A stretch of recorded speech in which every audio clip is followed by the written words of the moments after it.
Ôi cả nhà, hôm nay Vinh quay lại thăm chuột chim cả nhà. Không có con.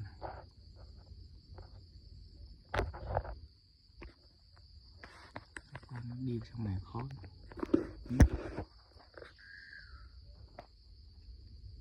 Có con.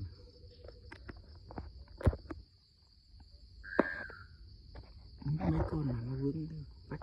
Vướng qua bên.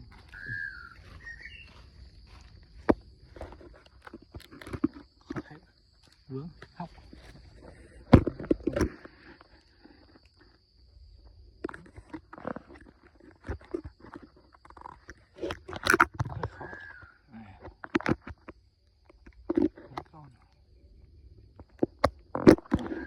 Chia sẻ sao thôi, giờ mình để lại cho mẹ nó nuôi chim này thì nó hiếm hiếm mà để bảo tồn.